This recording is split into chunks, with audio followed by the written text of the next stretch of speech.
Welcome to PolyCast, a civilization podcast focused on game strategy. Dan Q. Makalua. The Me and Team. Ed Jin. With guest co-host Silent Night 13. The first time back, we haven't recorded for 3 weeks, people probably forgetting who we are, including ourselves. Wait, who am I again? Yeah, I do a thing on Saturday morning. Wait, what? I don't just sleep in? Episode, what, 190? Yep. I don't even know what to say, it's been so long. I missed you guys. Silent Night 13. I'm returning again after a year. It's been, along with the PolyCast crew. They're amazing and whatnot. We got Dan Q. When we reach episode 200, we'll establish a successful connection, okay? Yeah, it's so geek. It's awful. It's nerdy even. Imagine. Compensate this. Makalu. Apparently Dan was trying to give us the nerdy version of Will Bang, okay? The Me and Team. Good morning.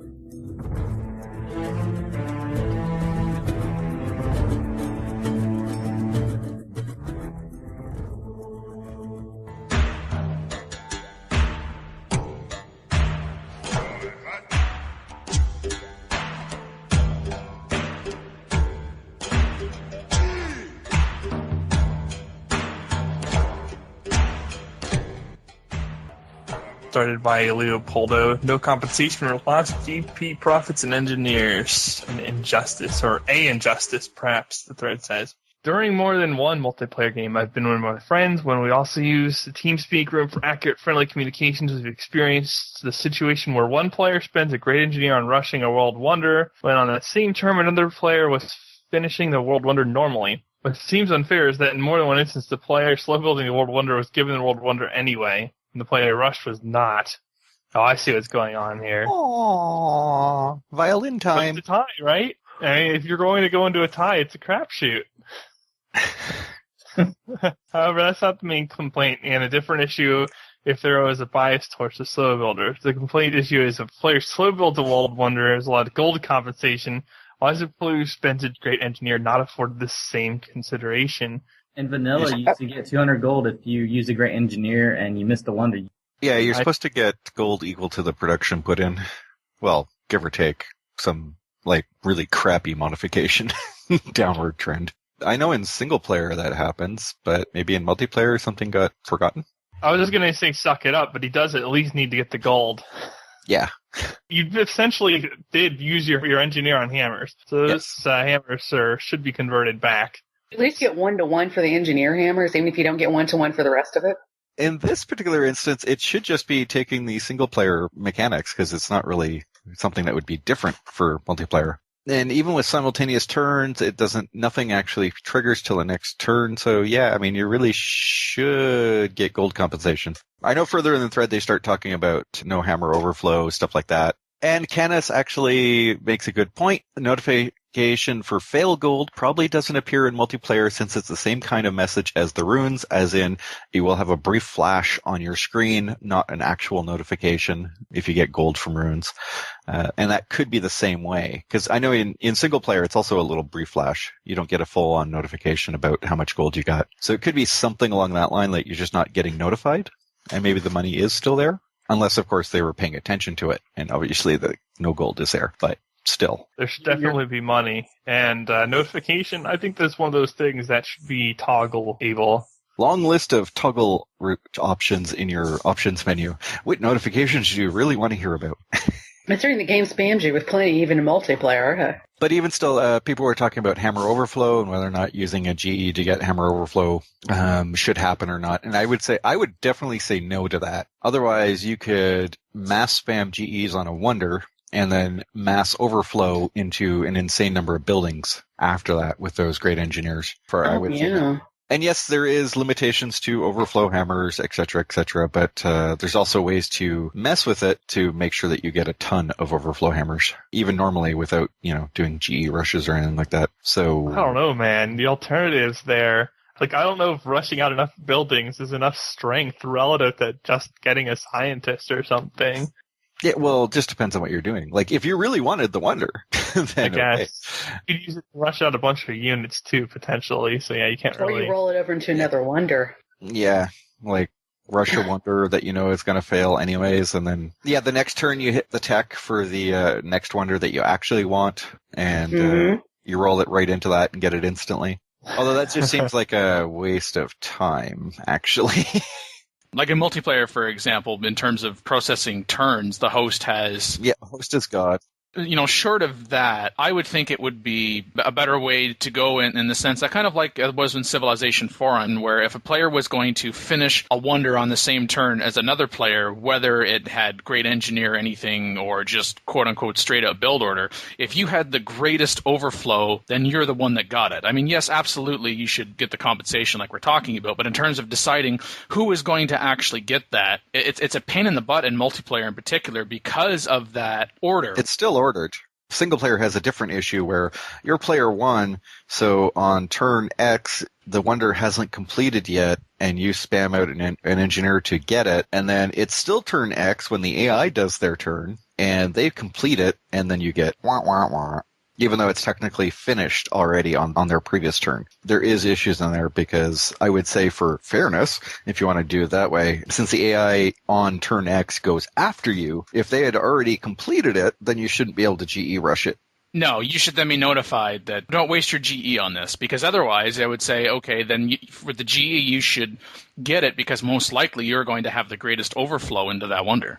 Well, it depends on the population of the city and all that other stuff. Because GE gives you a flat amount plus a certain amount per pop, so you're not necessarily going to get the greatest overflow, especially if it's a later game wonder. Colonel Mustard asks in the chat, what kind of consolation prize do we have for him, Johnny? 1 free ticket to Rage Quit. Yep. Yeah. Well, maybe we'll talk about his other complaint.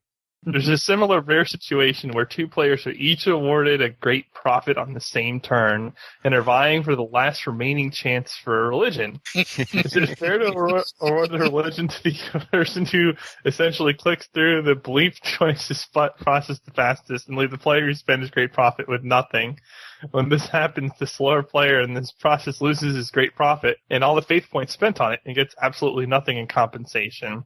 This is a slightly different concept. This is a problem in the code. You can both get the profit on the same turn. That's all fine. And, of course, this is primarily for simultaneous turns. Obviously, if you're doing sequential turns, it won't matter. But if you're doing simultaneous turns, which is only a multiplayer thing, 2 people get a great profit, and the trigger for saying you've gotten this last religion isn't until after you've made all your choices and click the button. And I think the sad thing is if you're both trying to make choices at the same time, it'll actually remove one. Like if I pick a founder belief, you won't be able to pick it, even though we're picking at the same time. It's more of a race condition than anything else. And the religion doesn't get chosen until after you hit found religion at the end of the process, which means what he's complaining about is the person who clicked through the beliefs and everything else the slowest loses their great profit. I've never seen this before. Oh, we see this all the time with pantheons because it's the exact same bloody thing. Yeah, it's less common than a Pantheon, but it's more egregious than a Pantheon issue. Yeah, definitely. Because Pantheons have the exact same issue. 2 people get enough faith on the same turn, and it's a click fest to see who actually gets the Pantheon. At least in the Pantheon case, you still keep your faith. That's right. So you don't actually lose it, but the cost for the next Pantheon choice goes up. So you have to wait another turn or 2. That's a click fest, but you don't lose anything out of it. Whereas in this case, they lose their profit. And the realistic answer is the trigger for founding the religion to block others in simultaneous turn mode should be when the first person clicks the great profit to found their religion. So when they press that UI button. That way the other person, even though they got the great profit on the exact same turn, isn't screwed out of a great profit. There were some tough tiebreaker things in Civ 4, too, but at least if you, bowled philosophy first, you would get the religion that turn. I mean, it's probably just an oversight, because it isn't that common.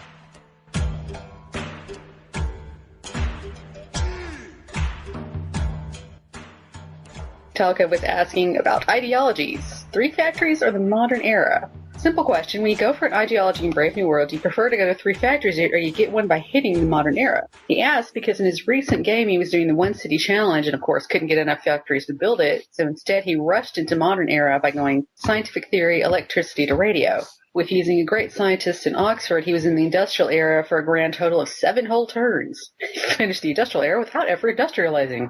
Short answer, prefer 3 factories. And that's a pretty big reason why I don't prefer 1 city challenge, because that's obviously an issue.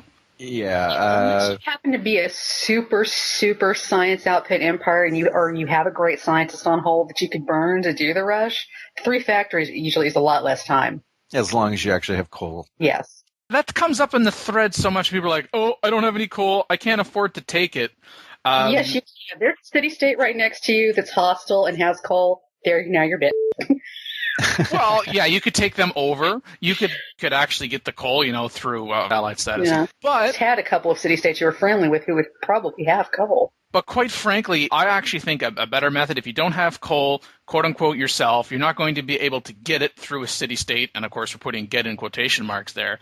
AI tends to sell it really cheaply. Yeah, see, there's been a few games where I've had to buy coal from AIs. And apparently they're not smart enough to say, hey, I don't have an ideology yet. I shouldn't sell all my coal. And it is dirt cheap.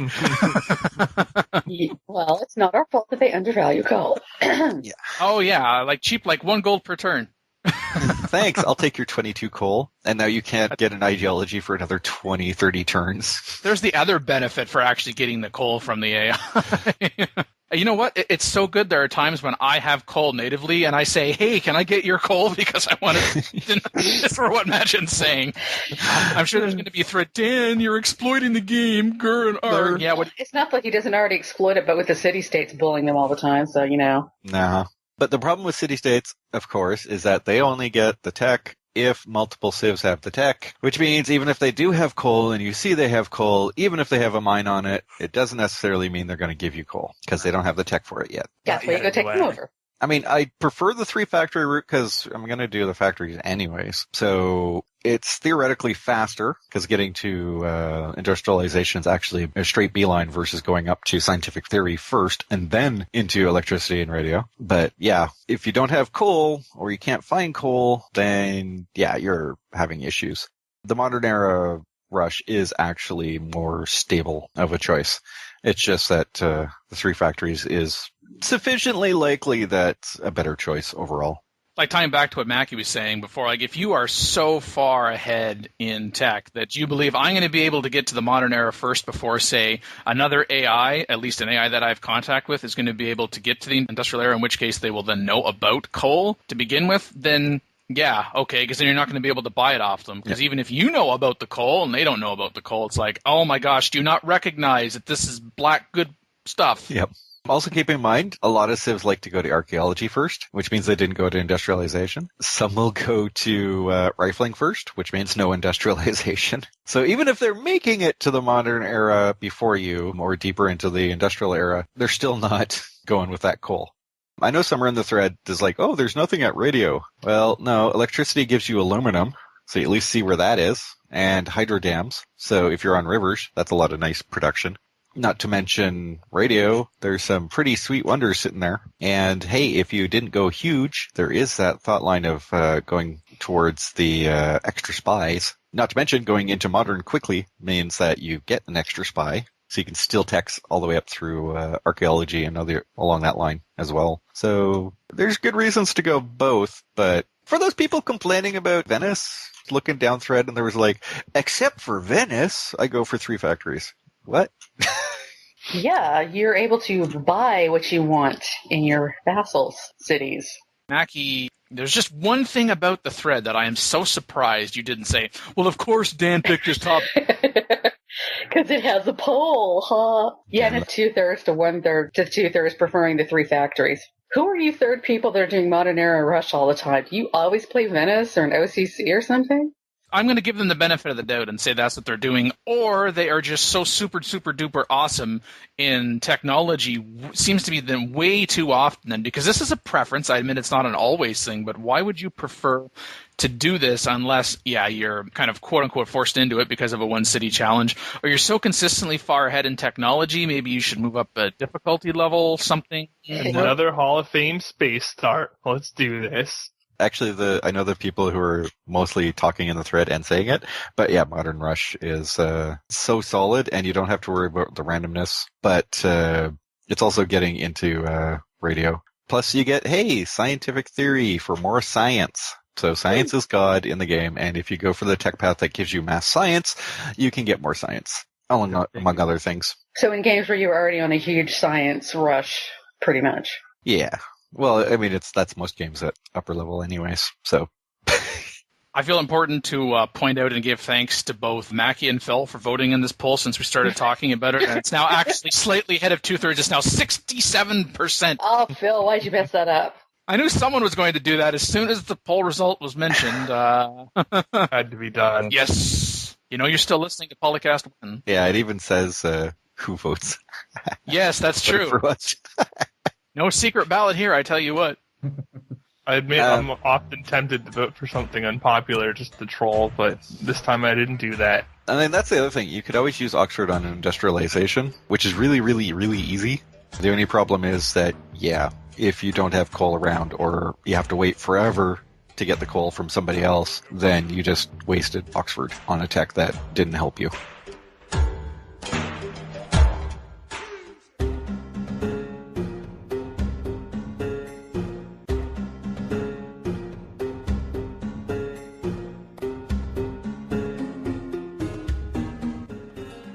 Person name Undefeatable. Horticulture. I know how to achieve a sub 300 turn SV as I've done it many times, actually only 3 times. However, I don't know how to culture. I already had a hard enough time fitting the trader out stuff into my build strategy, so for the first couple of Brave New World games, I neglected to build any of the guilds ever. This kind of worked for a time since most of the games I tried were to get an idea of the new mechanics on Prince, where the AI is a pushover really, but I actually won a deity game as Poland, turn 292, ending with 0 tourism and 42 culture per turn. That's horrible. I adopted the same ideology after I ran away to Portugal. I had many unique luxes in the area to cover for unhappiness because of want for a new ideology. Solidarity made it so I could neglect culture with impunity. 7 free covers a lot of culture, in the late game. You can't neglect culture, really. Tourism and then guilds in my next game. Babylon. Yep. So after all the failures, he asks, how do you maintain a decent cultural presence and still be ahead tech-wise? How do you find the time to build everything that's required? And essentially, how do you grow your cities after early warmongering and maintaining happiness? Well, with culture, first thing, why you build guilds? Yeah. First thing, why you end after 290 turns only 42 culture per turn? That's horrible. Oh my God. What you want to do is stack your great people production, so National Epic and a garden and all the other stuff into a singular city so that you can max it out and therefore get all of those types boosted rather than only one of them boosted. Each one is more efficient that way. Yeah. And frankly, if you're going culture, you're probably not going liberty. You're probably going to use tradition to get there, so you can do that in your capital and just get insane growth if you have a lot of food. So that should easily cover all the ability to run all those specialists. If you're going liberty and not going for a culture victory, then I would definitely say you could spread the guilds around, because you still want to build them. You still want the culture and you still want the tourism, but you don't necessarily want to maximize the sheer number of them. Whereas if you're going for culture victory, you need to maximize the sheer number of writers and artists that you kick out. And he later asks, how do you get tourism to rise enough for a culture victory? And he shows one of Mackin's YouTube videos. He had 850 tourism by turn 320. That's pretty good. And actually, that was pretty crap. That should have been about 50 turns earlier. Yeah, probably, but it's still good. I mean, the game, you can't really go up anymore. But so yeah, he was saying he couldn't get a tenth of that amount by turn 320. Well, yes, if you don't make your guilds, of course you're not going to. Yeah, you're not going to. Guilds are a must for cultural victory nowadays. You can't just build monument. Well, in vanilla, it was monument, temple, opera house, all that stuff, and then Gods and Kings, it was amphitheater and all that stuff. To get that high tourism, you do need the science to get up to interwebs so that you can double up your tourism. If you use Pedro of Brazil, it's power, especially in the Golden Age. Yeah, that's the thing. We're using Pedro and you couldn't get enough culture? I don't know. Maybe they were lack for some decent jungles. Not that that's necessary, but No. still. Well, but even so, your other great artists, you could even be stacking up the carnivals. Well, that's the thing. I mean, I don't want to beat on the guy because the switch to the new style of culture is a lot harder on the build plans and everything else. Well, at least at the higher difficulty levels, because you have to completely change how you do things. It's not just a build 4 cities, fall asleep, and see you in 200 turns sort of thing. So you have to do more work. Not to mention archaeology sites. You absolutely need to make those things landmarks unless they're outside of range of a city. And if you are having big issues, then, consider finishing exploration for those hidden landmarks. Yeah. Maybe if they're getting too much culture, you could always go steal their archaeological digs. Yeah. Yep. Or just go kill somebody and just take their works anyways. Right. This is about culture, though, not domination. Come on now. Yeah, hey, autocratic works. culture. Autocratic culture. I'm just going to take your stuff and make it mine. Technically, all victory conditions are domination. There's cultural domination, scientific domination, and for time victory, it's like, I can't believe I put in this much time. Right? Time domination. Something else. The other thing, of course, is to know how to play the mini game for creating all of those nice little boosted bonuses on the buildings. Yeah, and the make sure your wonders. museums are all themed. Yep. Make sure everything's nicely themed. Finish aesthetics relatively quickly. Yeah. You can't ignore science, and that's the thing. Unlike previous times with culture where you could effectively ignore science the moment you have enough culture buildings and whatever you needed for culture, as long as you don't get ran over or nuked. In this case, you can't ignore science because you do need to hit the info era for that big boost. Well, on higher difficulty levels. Pretty sure Emperor and below you don't need to go all the way to the info era because the AI is just not so good at it. So it's faster to get the early tourism. That's the other thing. You can't forget about the tourism. You cannot forget about your cultural offense. Yep. And picking the smart things. So any culture that comes from an improvement automatically gets converted into tourism later, but it has to be on the improvement, not on just on the map and everything else like that. So if you're going to build a religion, then you sort of want to, look at that. Of course, for Brazil, just take the jungle love and, plow through social policies faster.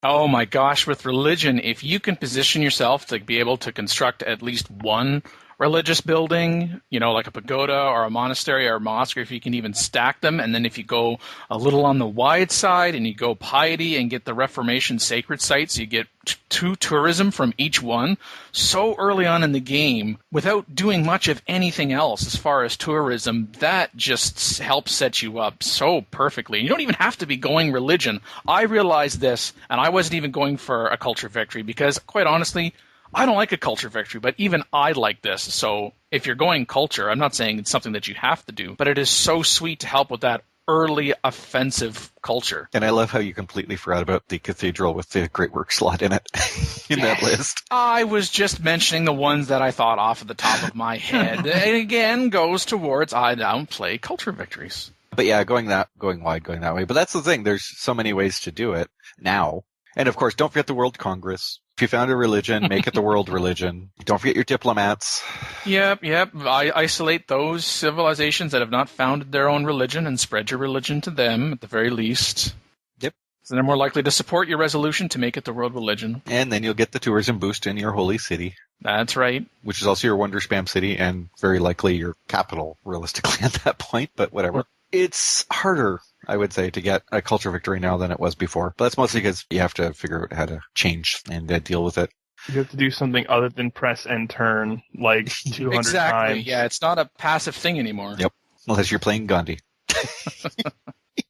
And when he talks about, how do you find time to build everything that's required? Well, I don't see how I can produce these things. I don't have time to build the things I need. Well, you're going to need some production. There is some production things that you could buy for yourself. Mm-hmm.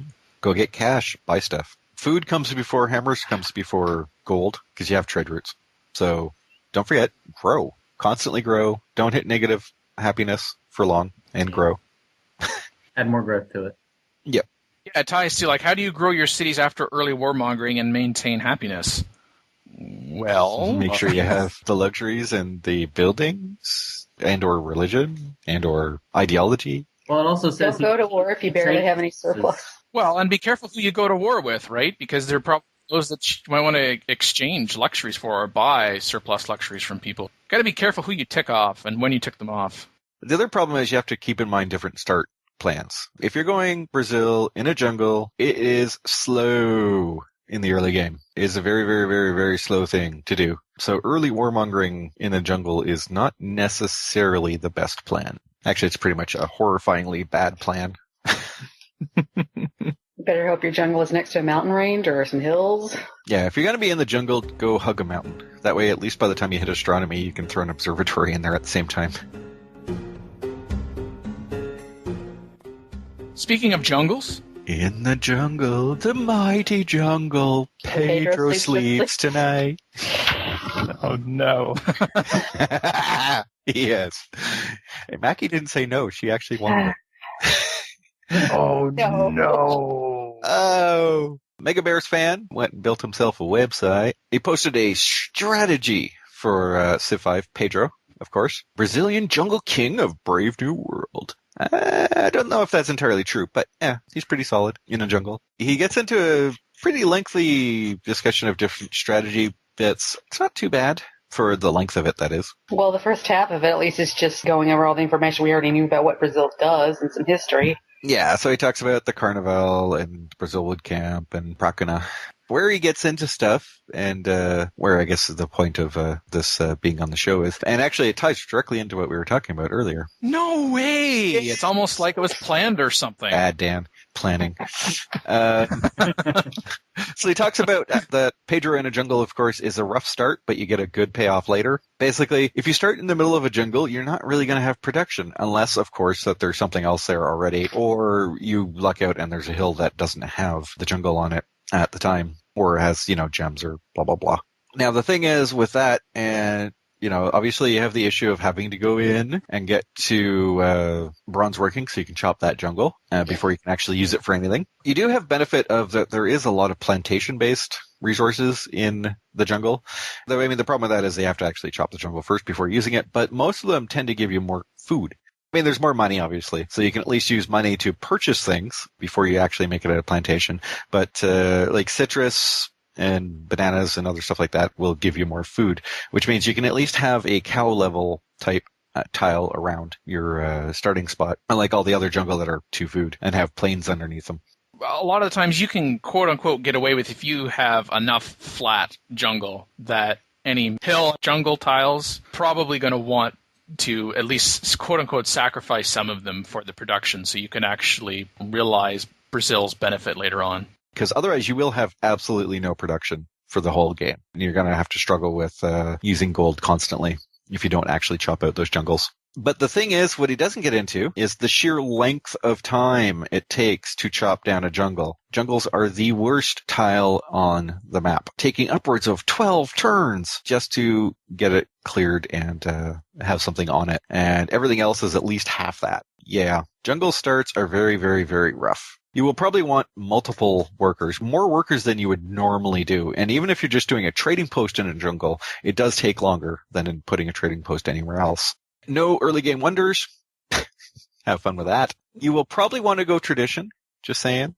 It's pretty solid because at least you can grow. And the more you grow, eventually you can just use specialists. Even unemployed citizens gives you more production than the jungle tile wheel. And I guess the most important thing to say is if you have 8 to 10 jungles around your capital, that's okay. You can use the rest of the tiles for everything else. If you have 20, 30 jungle tiles around your capital, it's going to hurt. Pray for isolation. Yeah, pray for isolation. Because if somebody else is around, like the Aztecs and the Iroquois, as he was talking about, you're going to be in trouble. Because you're not going to have the production to be able to deal with it necessarily. Yeah, and by dealing with it, you mean, of course, fending them off. You don't mean rage quitting. Yeah, anybody can rage start. I'm just making clear. Yeah, don't forget happiness, etc., etc. Early carnivals, don't bother with, because early carnivals don't really help you too much. And of course, remembering that the Carnival gives you tourism output plus 100%, and you get great artists, musicians, and writers faster. So that is one thing that you want to keep in mind is that since the costs for the Carnivals go up as you get them, or Golden Ages, then the earlier you get one, that's basically throwing away your big bonus. So you do want to delay some of those carnivals. And of course, once you're ready to go, you want to max happiness as much as you possibly can. But in the early game, don't trip into that carnival unless you really have to or have no other choice. So you can go unhappiness for a little bit. Just keep in mind that when you go unhappy, to reduce your path towards that carnival, that you're losing gold percentage and production percentage for every point below 0 that you are. So it's not a great trade-off. It's almost worth just flipping into that carnival early, even if it's not going to help you too much, because frankly, losing multiple percents of production in gold and also the combat unit loss of strength is not really that nice. Love your jungles. Go Sacred Path if you have a lot of them. More culture is good culture. Get you through those social policies faster, and since all social policies are generally useful, you get through them faster, you might get other beneficial things like getting through exploration earlier if you're near the coast, or getting through commerce early if you're not near the coast, because commerce, despite being not listed here, very solid if you're going to be in the middle of a bunch of jungle. Now, granted, you're going to be wanting to trade your trading posts in for Brazil wood camps, but commerce will at least give you more gold in general. And you might want to focus a bit more on gold on that respect. Yeah, so not only to help out with, say, with purchasing some production buildings, but don't forget about your science. Mm-hmm. Want to be able to actually get to constructing wood camps before you die. Yeah. Well, that's the thing. If you're stuck in the middle of a jungle, the moment you can slap in universities, and this is where you want your money, the moment you get to education, if you have enough money to be buying universities, absolutely do that. And that's where the food comes in, so you can actually work the science specialists. Yeah. Well, not even that. Just all your jungle tiles get to science. So, yeah. That too. And if you get over to machinery and get your Brazil wood camps plus Sacred Path, then yeah, you're getting, 2 food, 2 gold, 2 science, 3 culture. That's worth having a jungle around. Of course, some of that comes later on after acoustics. I can already see somebody saying, so does this mean you give us permission to do a later era start? No. No. Permission denied. Because you're still going to be slow. He goes on to talk about using Sun God if you actually have a lot of bananas and citrus in the neighborhood. And that could be extra useful. Oh, yeah, more food. Yeah. Granary plus Sun God equals like insane amount of food coming out of there. Not to mention that you will lose some food from the citrus, because citrus in the jungle is worth 3 food right off the mark. So with a Sun God, it'll be 4 food until you plantation it, at which point you lose some of the food because the jungle's covering over the plains. But you do get production, so that's never a bad thing. Talks about Goddess of Love as good happiness generating pantheon, but it's not really. It's kind of like, eh. Oh, yeah, +1 happy for what, every 6? Yeah, 6 pops.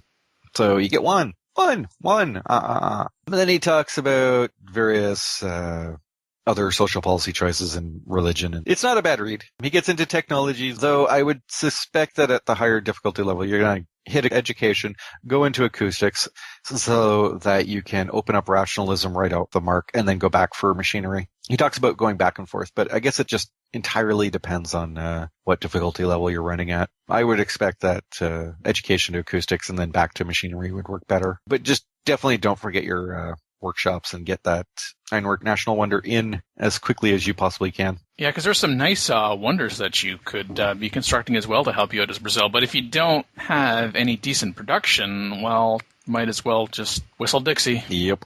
Or just mass engineers. He's not specifically talking about culture victory in this particular page. He's just talking more Brazil in general, though Brazil leans heavily on the culture victory.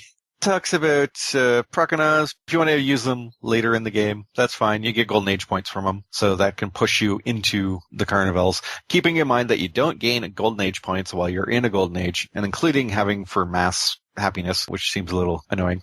So while you're in the Carnival in this particular case, you might as well be at peace, because your Pracanas are not going to help you in that respect. Though he does talk about going freedom, grabbing volunteer army for the 6 free foreign legions, and then you upgrade them to Pracana, and therefore you get the foreign legion bonus for fighting outside of your territory, but still get the carnival bonuses when you upgrade them.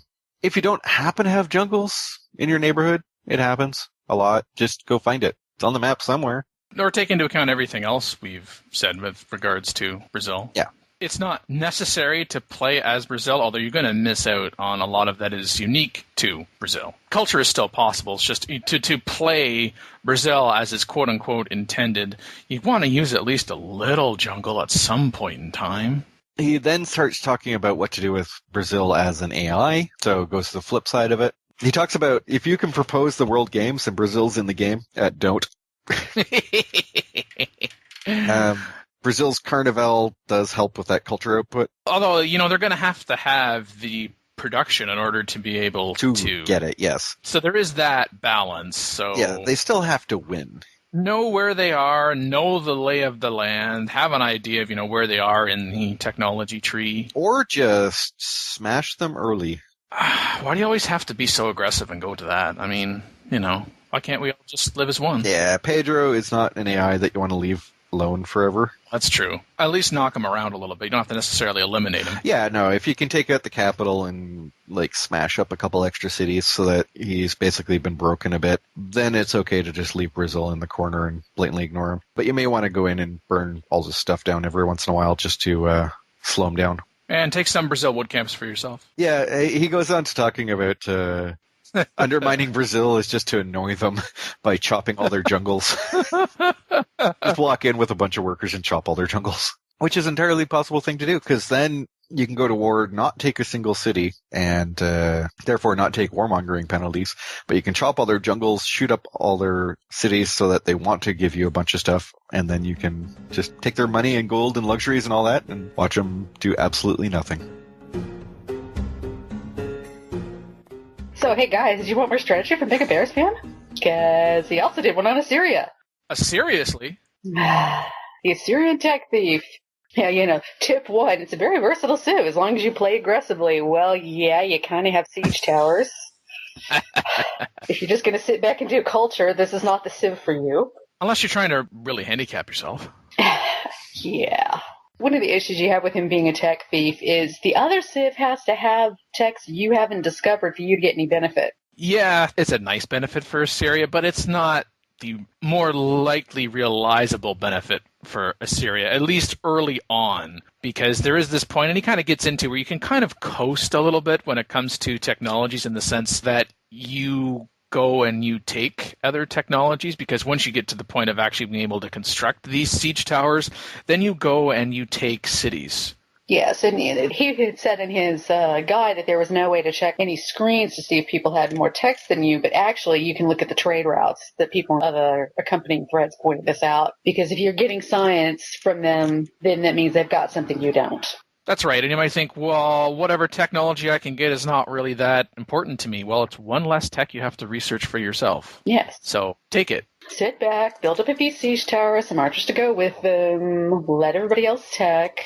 You come along and say, hey, thanks for the research, yoink. I also like how he talks about, quote, at first glance, the Assyrians may seem like they're geared exclusively towards two victory types, domination and technology, but this is absolutely not the case. It is Assyria, I do find to be one of the more versatile civilizations, certainly as compared to Brazil, but not even just Brazil. Yeah, you could actually do culture with Assyria by doing it later and letting the AI settle up all the places, and then you just go take them. And then suddenly you have this big, huge empire which can output a crap ton of culture.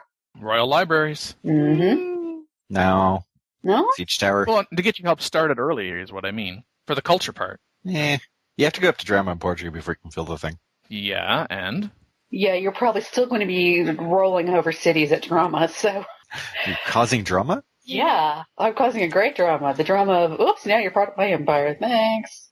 We are all drama monarchs here. What the heck, Jan? Everybody knows the phrase is drama queen. You had to go for the gender neutral. Drama monarchs. It's time to be politically... No, we're just going for the Civ theme. And, I gotta get the monarch in there. It sounds more Civ-like. Interesting part where he talks about, think of your army as a second set of spies. If you use your army to steal superior Civ's technologies, then you can free up your spies to rig city-state elections instead. You'll also be receiving plenty of plunder from capturing cities and pillaging tiles, which will keep your coffers full of city-state bribe money, that is, if you're not demanding tribute from them. Both of these can make Assyria a viable diplomatic victory contender, but they still pale in comparison to Greece. Well, everybody does, since Greece has city-state bonuses and loves to do patronage.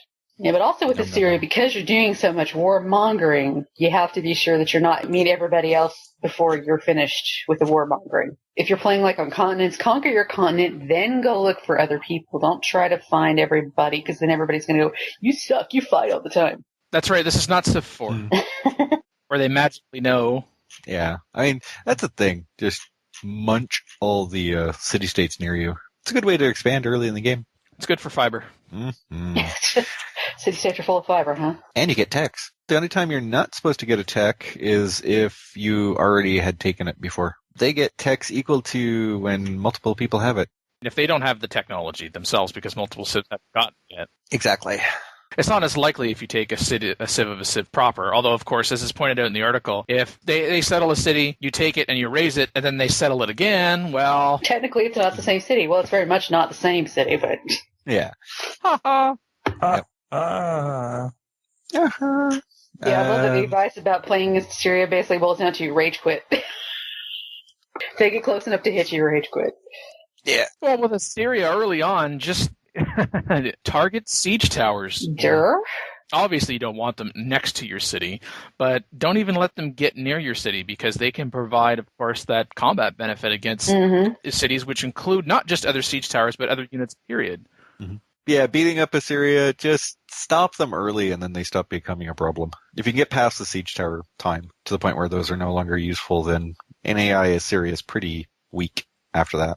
Yeah. They're weak later on, assuming that they aren't maximizing all of the gains that they have. Because like, you don't want them to get to the point where they've rampaged over multiple civilizations, including city-states. Oh, yeah. And now have set them up to be good in the later game because they use the early game to their advantage. Yeah, no. My more logical point there is if you prevent them from expanding that way. Yes, that's right. At the siege tower time, then they won't have a bigger empire. I mean, they still get the free tax and all that stuff later on, and they can still use normal units later on to get it. It's just that the siege tower is the thing that gives them a solid empire early in the game. Yeah, so they don't get the snowball effect going.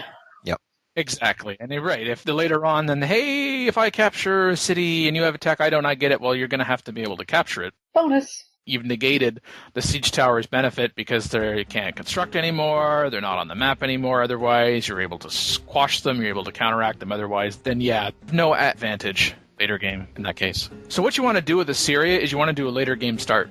And no, you don't want to do that. Yes, we know how you feel about later game starts, Dan.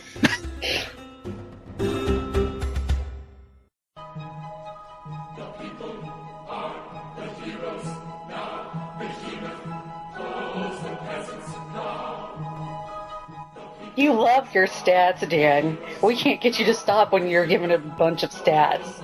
I know. So there were 10 questions last year for people to respond for feedback on the show. The first question was about episode runtime, 60 minutes that we've been doing since 2011, where most previously 45 minutes. That was above and away the first choice of most, actually followed by 45 minutes. So whether you're a relatively recent listener or you've been listening for a while, those are the two choices that are consistent. And I think that's also consistent as well because, 60 minutes, 45 minutes, if you're a consumer of media, particularly television, these times are going to be familiar to you either because you record something off TV and something goes 60 minutes or you're watching something off of a DVD or you get rid of the commercials and then it is essentially 45 minutes worth of content.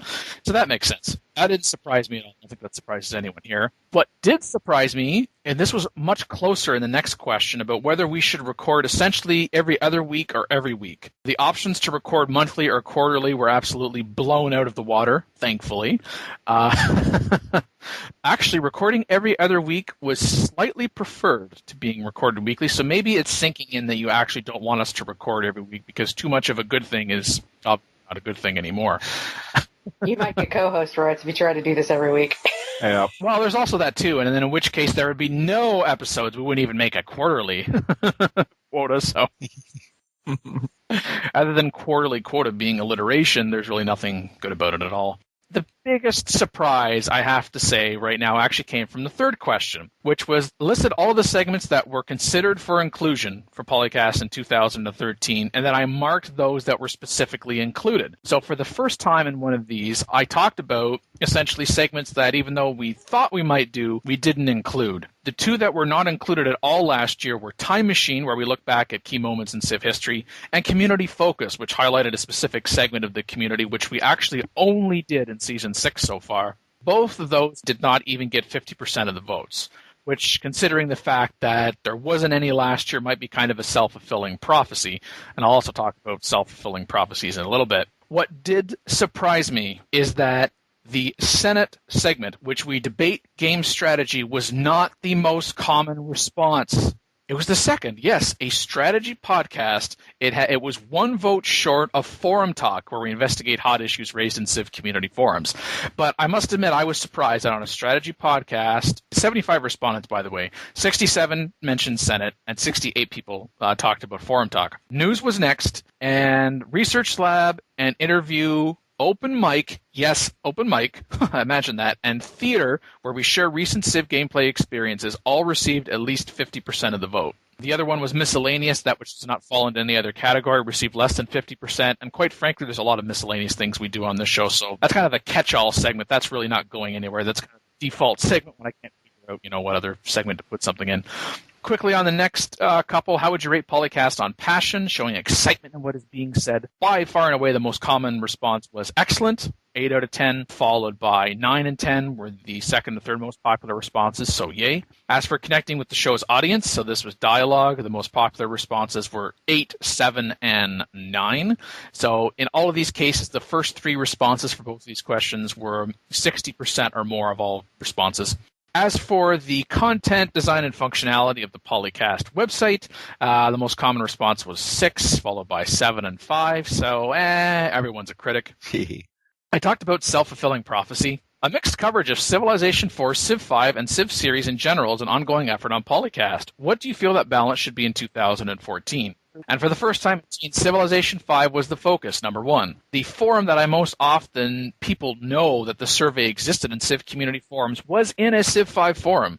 So those two things combined probably does not surprise anyone, that with the fact that, Civilization 5 is also a newer title, that Civilization 5 coverage primarily was the most common response. But what did surprise me is that Civ series in general secondarily beat out Civilization 4 secondarily for the most popular response. So 33 people would rather see us talk about the Civ series in general before we talk about Civ 4 anymore, as opposed to the 30 who said, no, talk about Civ 4 after Civ 5 and then the Civ series in general. Well, Civ 4 is part of the Civ series, so... That's true? Yeah. I mean, it's splitting hairs a little bit when we talk about, yes, the Civ series in general. Next question asked about what people thought we should use to promote PolyCast. Did you know that the Civilization community forums was the most popular response, where 92% of respondents says that we should use that? Gee, is it because you posted that in a Civilization community forum? What? 98% of our referrals to the PolyCast website come from Civ community forums, Civ fanatics in particular, given their traffic. Surprise, surprise. The next most popular response was actually YouTube, which I always enjoy because YouTube, which is really not a service intended for audio-only anything, static images over audio clips, love it. Followed by Twitter. Yes, we are on the tweets. But none of the other responses, either talking about the publisher forum, going onto Facebook, RSS feeds, Ustream, or Google+, all of those received less than 50% of the vote. But yes, we do also promote on the publisher forum, the 2K forum, use RSS feeds, and yes, it's promoted on Ustream too, but not Facebook or Google+. And then, of course, comes to the only reason anybody listened to any of these other statistics was so we could actually get to the last two questions, I'm sure. We asked, here are the usernames or names of guests who appeared on one or more episode of PolyCast in 2013. Tell us the ones you would like to return in 2014. If not, do not check any. And out of 75 people who actually gave us responses, 47 answered. So 47 wrote down at least one. So that was 28 that did not check any. So 28 votes for none. Well, to tie this actually into something, one person had indicated that, well, I can't remember who the heck these people were. So it made it difficult to check off. Yeah, if you'd asked them right after they listened to the episode, they might have had an opinion, but months later, who? And I can understand that. He was Custodian V131. He said, in future, I would maybe think you ask about whether or not people think we should have guest co-hosts, and if so, how many should we have on a typical episode and how often? And I think we'll consider that for future years. But of course, people who were guests on the show in a previous year want to know, if they have bragging rights or not. It was a tie for first between Ed Beach and Dennis Shirk. Oh, I'm so shocked. Really? Not again. Well, no, okay. Outside of the Firaxes, which are a rare thing. No surprise. You have a Phyrexian on the show and people want them back. I don't know why that could possibly be. Aw. So what did they get for votes? How many? They each got 29. Oh, so they barely beat out the none of the above. Start looking at the glass half full, not the glass half empty. I'm just putting it in perspective. They did at least beat none of the above. The people who actually checked off at least more than one, again, they had 62% of the responses.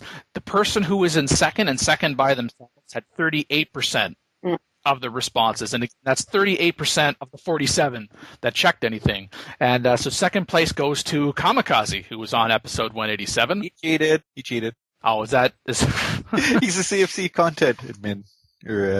He went, hey guys, vote for me. I'm actually glad you said that, Magin, because we can remember that when we talk about the results to the next question. Yeah. Speaking of cheaters. In third place was a tie between the Chris D and Kaya. Aw, Monkey didn't get second place. I'm sad. Well, he hasn't been on in a while. Those were the top three. I'm not going to mention anybody else specifically other than to say the lowest votes were 5 out of the 47. So there wasn't anybody that, that just got one person checking it off. So yeah. Now, see, if I was cheating, I would have won that one, too. You're not a guest. Hey, that's right. That's right. Like when you joined the regular panel. You were ineligible for guest votes. That's right. It's superseded. I wasn't going to put you in both. Are you kidding? Especially if I didn't put myself there. Could have hacked it. Write-in campaign. Here you go. So then, 10th question. Below are those who served as PolyCast regular co-hosts during 2013. Who is your favorite? And we first did this survey in 2011. Phil won that. Last year, Magin won, and yeah, Magin, you won again. What? You had 38% of the vote. Oh, that's actually not bad then. After 2 years of coming in second place, I am now in third place. Congratulations, Mackie. You beat me out by 1. Yay, Mackie! Oh, man, Dan. 24% of the vote, and I had 23%. But, you're the only woman on the internet, so I can't stay mad at you. Yeah. I thought we were there 2014 without that joke. Well. So close. Didn't last long. You went 3 days. You made it 3 days. Whole episode recording without it, Mackie. Just hold on to that tightly. Thanks to everyone who voted in the poll. Again, there were 75 respondents. We actually had 81 previous year, so I was kind of surprised by the slight dip, but it's negligible. It's certainly better first year when we had about 8 responses or something like that. And there was also, again, some general feedback in the threads on CFC about it, and I already talked about that. There was one other thing. Custodian V131 also said, big thanks to the team for putting all this work in. And then S8G said, I second the problem of not remembering the names of your guests. General feedback. As someone who was only listening to the show for a year or so, I sometimes don't know what you're referring to. For example, when you're talking about problems in Civ 4's design like vassal states, sometimes your message is, oh no, don't bring these back. But I, as someone who hasn't played Civ 4 or Civ 3 that much or that deeply, don't know what the problem precisely was. So we need to have a special educational thing about why vassal states thing was a pain in the ass? I guess there was a time where we would summarize it in a sentence or two after going into excruciating details for years, and I guess we've even dropped the sentence summary. I suppose we could make a more concerted effort to mention that. Phil, I'll just blame Phil. It's all Phil's fault. It would be nice if you could revisit some topics from time to time. Civ 5 has been out for over 3 years, and I think it attracts new players on a regular basis. But when I try to listen to old episodes, there's a lot of talk about problems that are not relevant anymore. Alternatively, you could bring best of episodes or lists or something like that. Number one, you shouldn't encourage me in lists. Yeah, I was about to say, really, you mentioned lists in Dan. Yeah. Probably do that. I mean, we did that with Civilization 4 where we went, hey, remember when we talked about this before Beyond the Sword expansion? Hey, let's talk about it now post Brave New World. It's not a bad idea. Yeah, because there's quite a number of mechanics that got changed or just outright tossed in 1 or 2 cases. But yeah, now with Brave New World more settled and after having a fall patch, especially vanilla mechanics that we talked about a very long time ago, I think most of those have been changed. I like how Magin uses in, the royal we. And speaking of Magin, he also says, and sometimes it would be helpful if you include references to other games you're playing. I know Magin plays a lot of And I like to know how it changes the perspective on Civ. We talk about Minecraft. That's the only other game I'm really playing other than Civ. I'm assuming no one counts audio editing as a game, right? So I can't. No. Definitely not. Hey, there is a game about developing games now. So I'm just waiting for the game where you play editing audio. It's going to happen. It's going to be on Kickstarter this year. Mark my words. Or don't. I don't care. Speaking of EU, I've logged like 117 hours of that in the past week and a couple days. Yeah, and if you play the Catching up to multiplayer of it, speed. suddenly Civ 5 multiplayer doesn't seem so bad.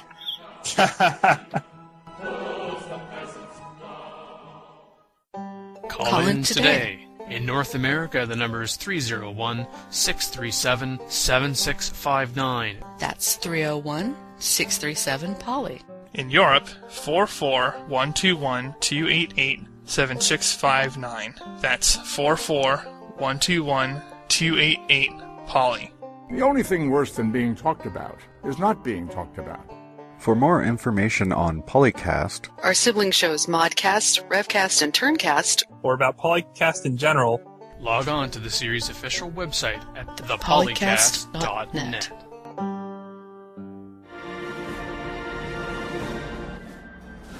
I think Dennis needs to be brought in there. We have a clip of that, right?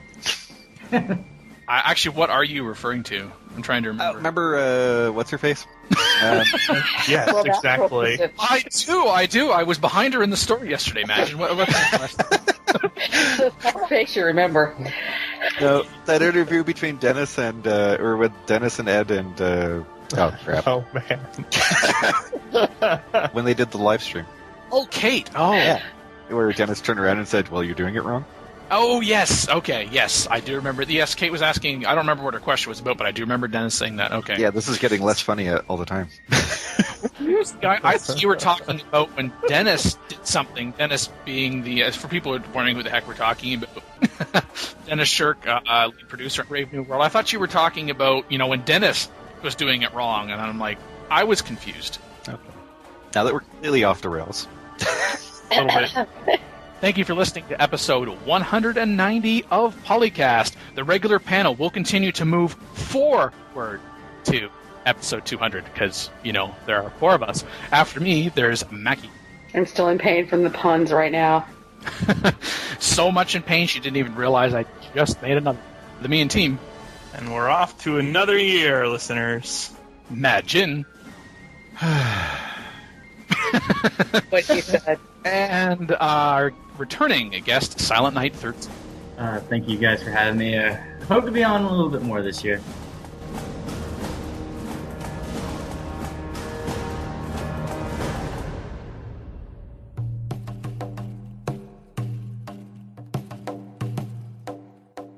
Right, we need a Phil impersonation. Okay, here we go. I approve. Something about nukes. Blah, blah. Close enough. Blah, blah, blah, worm nukes, blah, blah, blah, I approve, blah, blah, blah. Some random joke. Oh, it's Phil. Holy crap. Is that how people usually, Phil says hi to someone and people are like, holy crap. I'm sorry. For some reason, I thought this was next week. I'd get back to the computer here. Yeah, I wouldn't have known except I turned on Skype on my Kindle because I was thinking there was something this weekend, but I couldn't remember what it was, and I saw that and I was like, oh, right. You see, I'm the good co-host. I actually went and checked to figure out if there was a topic list. I need to play a game with him again. It's been a while. And it's somebody's just pounding on their keyboard, Mackie. I'm not pounding. Why do you Sounds like you're just beating the crap out of it. This mic is apparently very sensitive for when I need to type. I feel like editing part of what Imagine said and just have him say multiplayer was forgotten. Yeah. That's sad. Well, no, The Great Prophet, yeah. So what's that about, Phil? this... All right, hang on. Because Phil's introducing the topic, so... Yeah, go Phil. Go Phil. Go Phil. No, feel free. You're on a roll. It's not your birthday. It's not your birthday. But talk anyway. But talk anyway. So I think here we can go back to what Dan was saying about how he was going to cut down what Majin said. It's just they ignored multiplayer. You're screwed in multiplayer. Man, that's harsh. but most of them tend to give you more food, or more, food. Wait. You say that sentence again. Hang on. I'm trying to follow. There's a possibility that they could also yield more food. Yes, I sure the money ball. I can't say it right. The Assyrian tech thief. You have to make sure everybody else likes you. Or just slaughter anyone who doesn't. Exactly. Just saying. Dan might have. We're all here. What are you talking about? You want to run that by us again, only in English?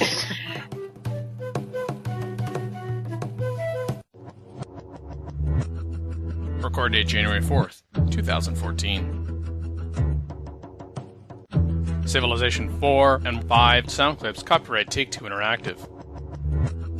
Copyright Civilized Communication at civcom.net.